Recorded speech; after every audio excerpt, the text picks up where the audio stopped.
தமிழகத்தில் மாற்றத்தை கொண்டு வந்த கட்சி என்ற அடிப்படையிலும் ஊழலற்ற ஆட்சியை வழங்க வேண்டும் என்ற அடிப்படையிலும் இன்றைக்கு போதை கலாச்சாரத்தை முற்றிலும் ஒழிப்பேன் என்ற சபதத்தை ஏற்று இன்று மாண்புமிகு முதலமைச்சர் அவர்கள் எடுத்திருக்கக்கூடிய பல்வேறு முயற்சிகள் பெண்களின் பாதுகாப்பு போன்ற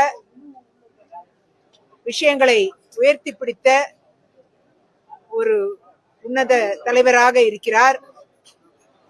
தமிழக வெற்றி கழகத்தில் இன்றைக்கு தமிழகத்தை வழிநடத்தக்கூடிய தகுதி பெற்ற ஒரு கட்சியாக இருக்கும் பட்சத்தில்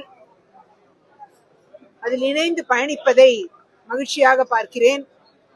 நிச்சயமாக மக்களிடம் மாற்றத்தை கொண்டு வந்த கட்சி என்ற அளவிலும் தமிழகத்தின் வளர்ச்சிக்காக பாடுபடுவேன் என்று நித்தி ஆயோக் கூட்டத்திலும் அவர் முன்னிறுத்தி இருக்கிறார். அந்த வகையில் நிச்சயமாக தமிழக வெற்றி கழகத்தின் ஆட்சி இந்த நாடே திரும்பி பார்க்கக்கூடிய ஒரு சிறந்த ஆட்சியாக மாறியிருக்கிறது.